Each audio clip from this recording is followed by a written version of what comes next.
There is a version of Walt who exists in almost every family. Not the man who never had enough, the man who had enough for years and never noticed, because he never once asked himself what enough actually looked like. He just kept lowering the number. I used to think that was a failure of arithmetic. It isn't. Walt could do arithmetic better than most people I've met. It was a failure of a different kind, the kind where you build an entire structure for growing money and never build the matching structure for knowing when to stop growing it. Two different skills. Nobody tells you that the second one doesn't arrive for free just because you mastered the first. A floor you never set isn't humility. It's a ceiling wearing a disguise. Quick version: if you're new, frugality has a floor, wealth building doesn't. That's video 1. Last time, I gave you the exact order to automate the 6 rungs, 1 through 6, in sequence, so the whole system runs without requiring your willpower on a Tuesday. Most people who write to me after that video ask the same follow-up question, in different words: I've automated everything. Rung 5 is running. Why doesn't it feel finished? That question is what today is about. Today is about one specific failure that can happen at the very top rung, not knowing where your own floor actually is, which means never quite knowing when you're allowed to stop. Marguerite ran a small accounting practice for 26 years, in a storefront 2 doors down from a hardware store that outlasted 3 different owners while she stayed exactly where she was. Good income, most years, better than good, some years, especially after she picked up a run of small manufacturing clients in the early years that most of her competitors overlooked. She automated everything correctly. Rung 1 through rung 5, on time, in order, exactly as I described last time. She had the float. She had the match, once she hired her first employee and could offer one. She paid off a business loan early rather than let interest compound against her. She built the real emergency fund, sized honestly, not guessed at. By any measure I gave you, Marguerite had done this right. By year 12, her practice was clearing more than most of the doctors and lawyers who walked into her office as clients. By year 18, more than nearly all of them. Every milestone should have been a moment to ask the question. None of them were.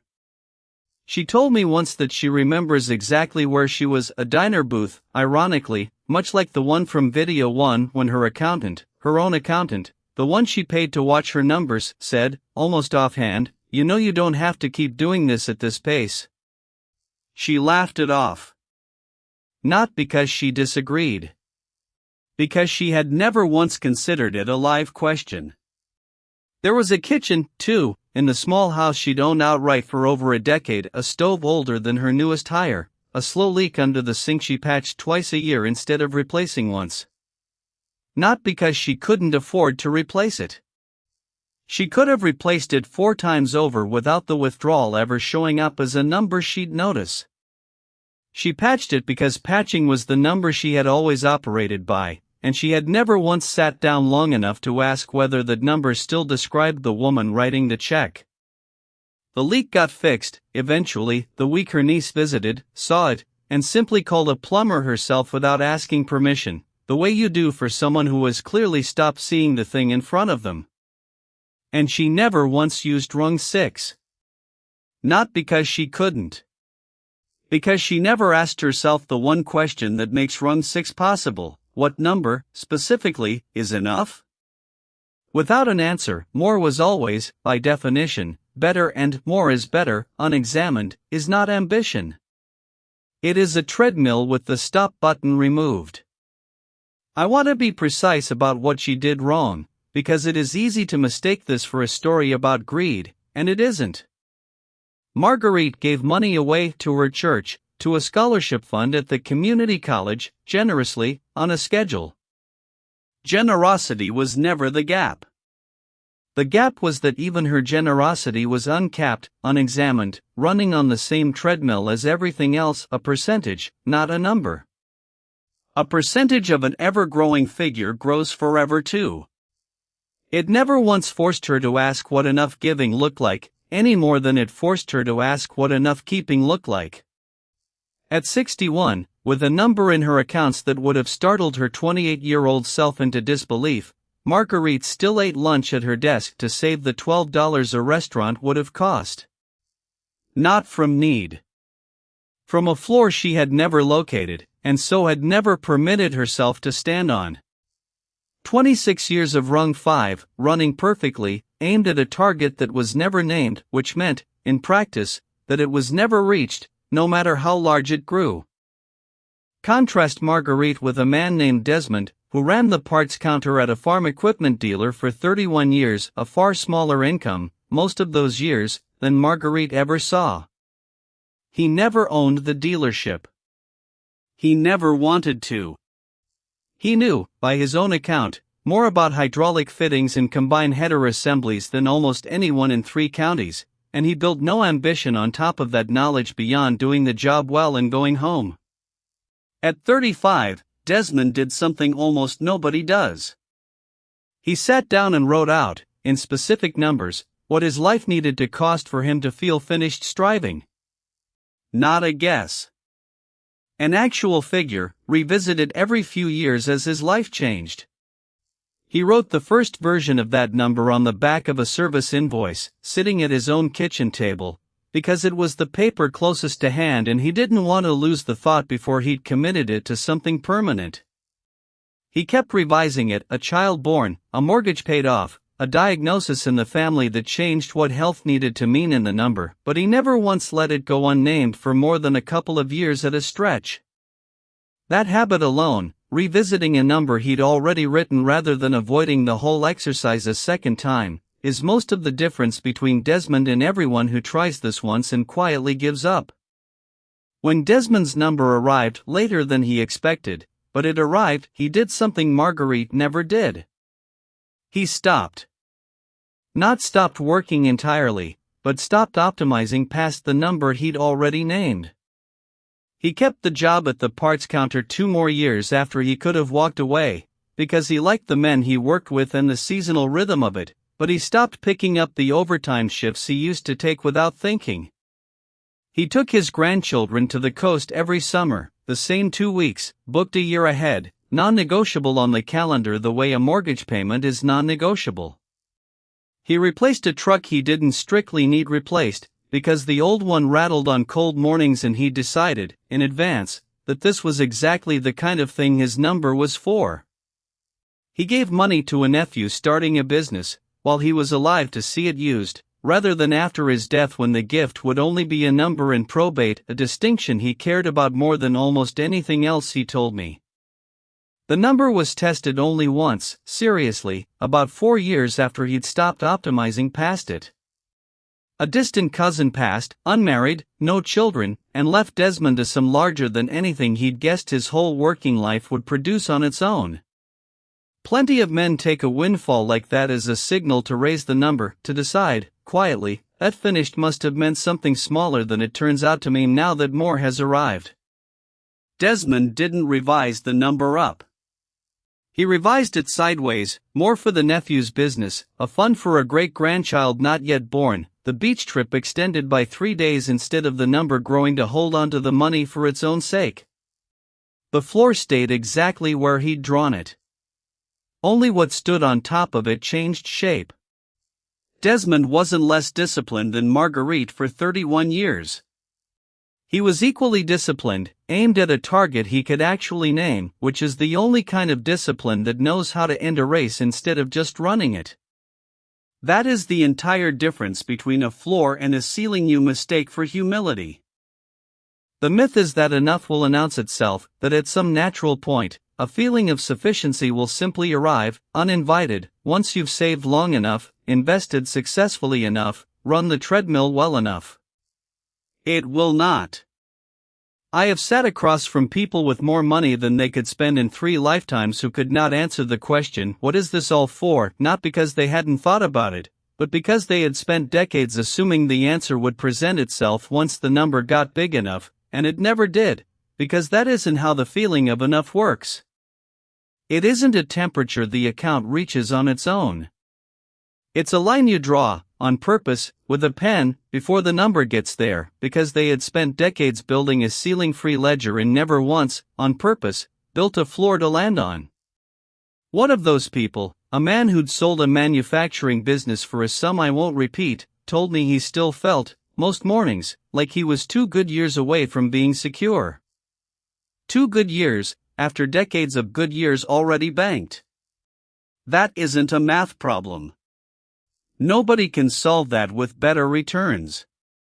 It's the same missing arithmetic Marguerite never did, dressed in a much larger number, proof that the size of the ledger has nothing to do with whether you've built a floor underneath it. I've watched the same myth operate on people who by any reasonable measure had already won, twice over. The number in the account keeps performing the job of reassurance for a shorter and shorter stretch of time, the way a compliment stops landing the 10th time you hear it. That isn't the market's fault, and it isn't a failure of the strategy that built the number in the first place. It's simply what happens when the only floor you've ever built is, more than I had last year, a floor that, by definition, can never hold still long enough to stand on. Marguerite is not a cautionary tale about greed. She never wanted more for its own sake. She simply never did the specific, uncomfortable arithmetic that Desmond did at 35, an arithmetic that has nothing to do with income, and everything to do with naming a number out loud before life names one for you. Skip that arithmetic and it doesn't matter how well the rest of the system runs. You can automate 5 rungs perfectly and still spend your whole life on a treadmill you built with your own 2 hands, unable to explain why it never seems to end. Here is the exercise, in 3 parts. First, write down what your life costs today, specifically, not a guess, the real number, pulled from your own accounts, this month's statements, not last year's memory of them. Most people who try this for the first time are wrong by a wide margin, almost always in the same direction. They guess low, because the number they're picturing is who they were 5 years ago, not who they are now. Second, write down what you believe your life will cost at the point you'd call yourself finished: housing, health, the version of generosity you want to practice, the specific things you do with your time once the striving itself is no longer the point. Be as concrete as Desmond was. Not travel more, which trip, how often, with whom. Not help family, which family member, how much, on what schedule. Vague numbers produce vague floors, and a vague floor is just a ceiling with better manners. Third, and this is the part almost everyone skips, write down what happens on the day that second number is reached. Not vaguely. Specifically. What do you do differently on that actual Tuesday? Do you actually stop taking the overtime shift, the way Desmond did, or do you keep taking it out of habit because stopping was never rehearsed, only imagined? Most people who skip this third part reach their number and change nothing at all, because a number without a rehearsed action attached to it is just a bigger version of the same treadmill. Desmond's third answer was concrete: fund his grandchildren's summer trips while he was alive to sit on the beach with them, watching them build something ridiculous out of wet sand instead of reading about it later in a letter from his estate. Marguerite, when I finally asked her this question directly, had no third answer at all. 26 years of rung 5, and no answer for what rung 6 was ever supposed to be for. Write it on paper, not a spreadsheet, at least the first time. A spreadsheet lets you keep adjusting the formula quietly, in private, without ever confronting the number as a decision. It stays a variable instead of becoming a commitment. Paper forces the number to sit still long enough for you to actually look at it, the way Desmond's invoice sat on his kitchen table for a week before he did anything else with it.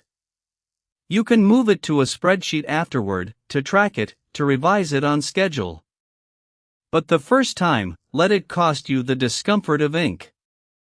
Revisit this number every few years. Life changes, a child arrives, a health scare rearranges your priorities overnight, and so should the figure. But the point is not precision.